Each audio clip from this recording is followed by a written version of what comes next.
Hello, friends. I've just started this YouTube channel and it's very amateurish, I know, and I'm just seeking ways, wondering how to improve the quality of things and the content as well.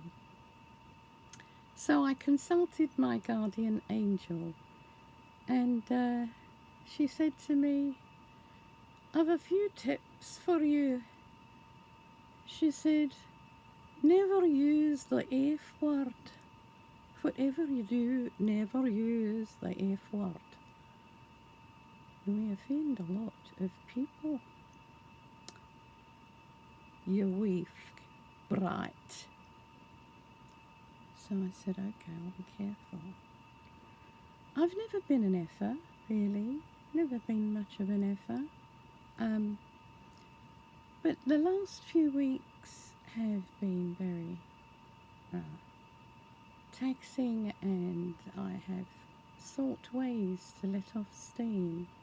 YouTubing being one, and journaling another.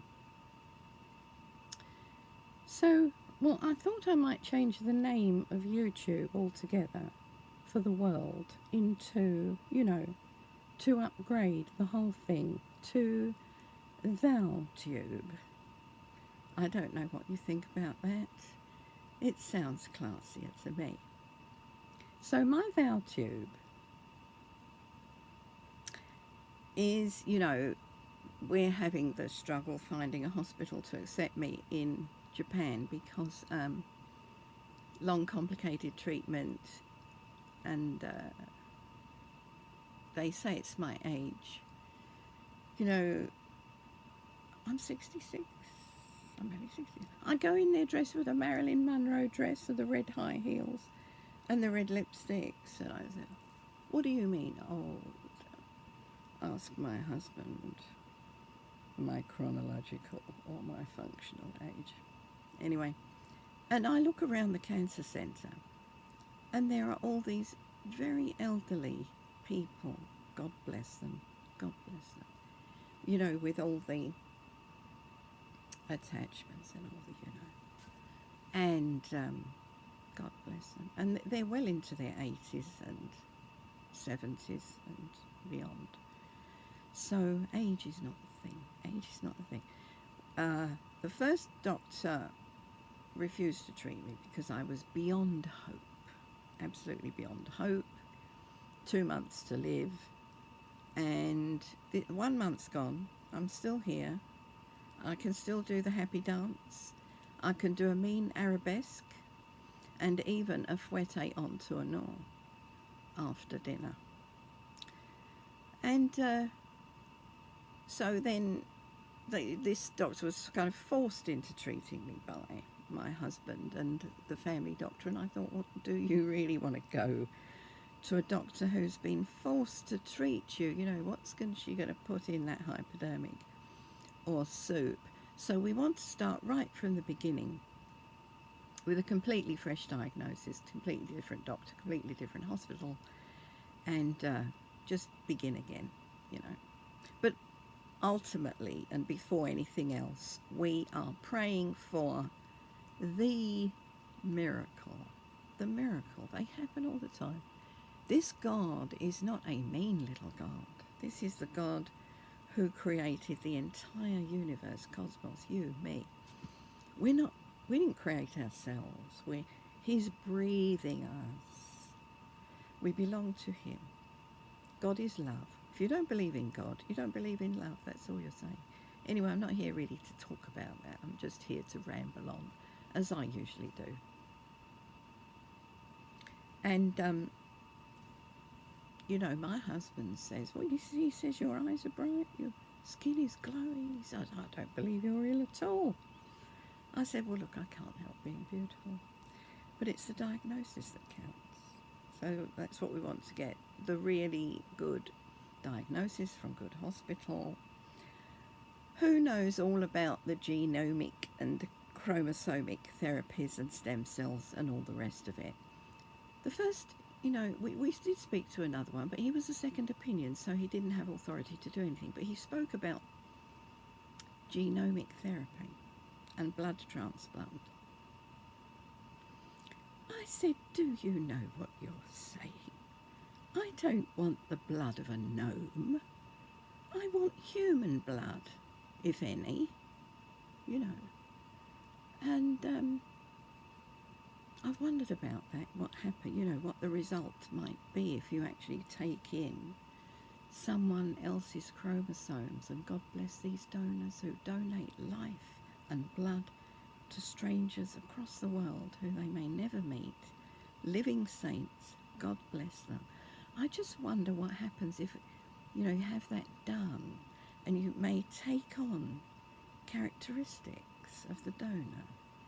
You know, I may develop a great gift for kayaking or, you know, playing the piano.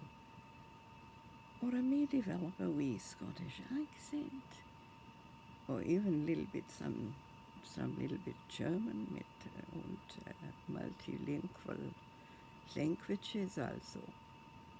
Who knows? Only God knows these things. Only God knows. And we leave it all in His hands. You know, thinking about the merry-go-round of life. We get on, it goes round, we get off. Life's ups and downs, you just cling on, hoping you won't fall off the horse. And you don't know when the end will come. But after 1 hour of it, and Mum's emptied her pockets paying for these rounds, you're ready to get off and be sick all over Mum and Dad. Well, I'm thinking of these old Victorian roundabouts, you know, these beautiful old painted ones with the old horses on. When I say Victorian, I mean they were built to last. I'm not that old. They were well built. They last a long time. Anyway, you know, you try to be practical.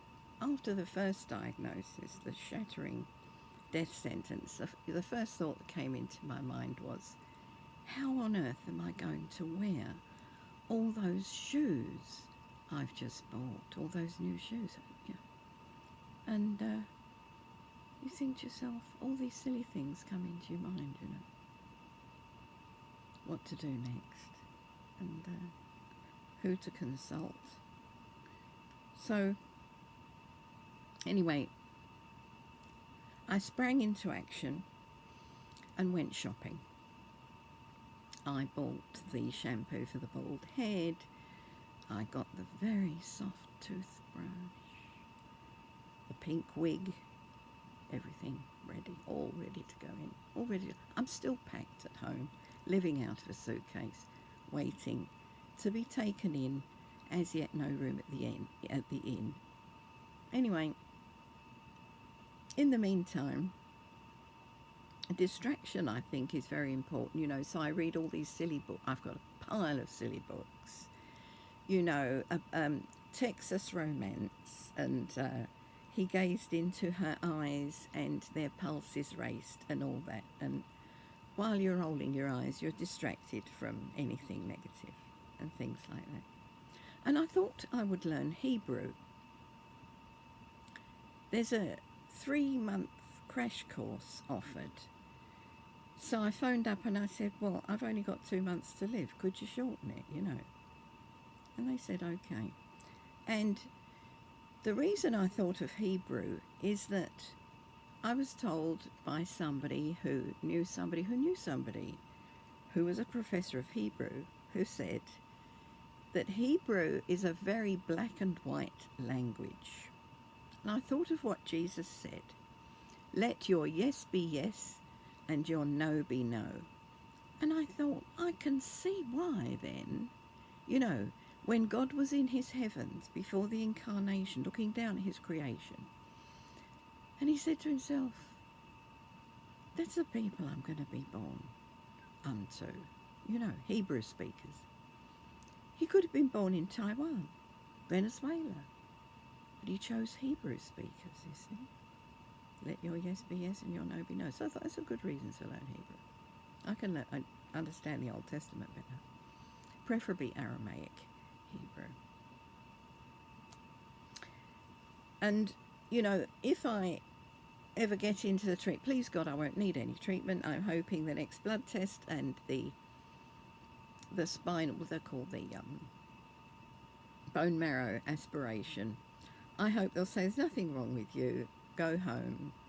You're clear. This is our prayer for our miracle. But if it goes otherwise, you know, you read about these treatments, the treatments. Oh my goodness! And you have to be ready when you go home. In between, and your home has to be all sterile and all tidy and clean because your immune system is set at 0. And my place is full of clutter and old stuff and just, well, I call them antiques, but my husband calls them old rubbish. And Marie Kondo, if she was to come here and see, she would die. She would die. And if she were asked to take it on as a project, it would end her career. You know, I like to keep my memories around me. I know I've got them in here and I've got them in here. But I like to keep, you know, the first communion, tiara, the old socks that remind you of things, places you used to go, things like that, you know. My husband says, throw all this away. Sometimes I pull them out of the bin and things like that, you know.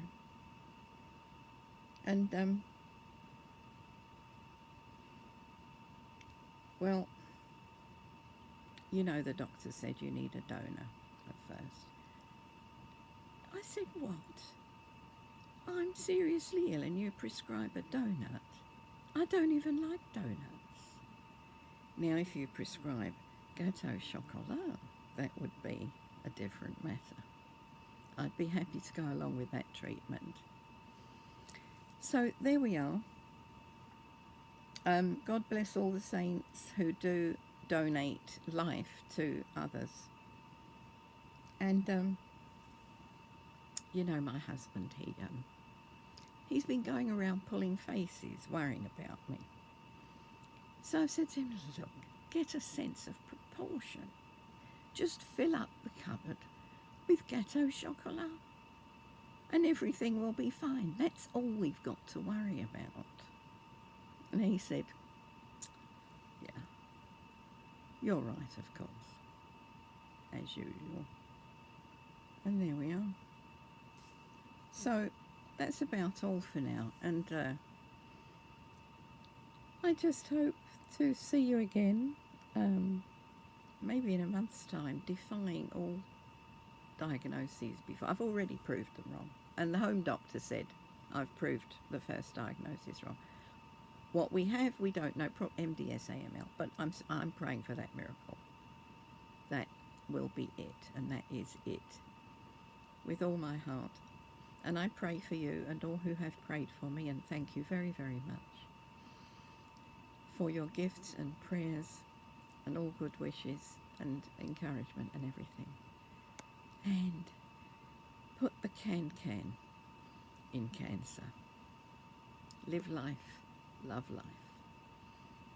See you soon. Keep well. God bless. God loves you.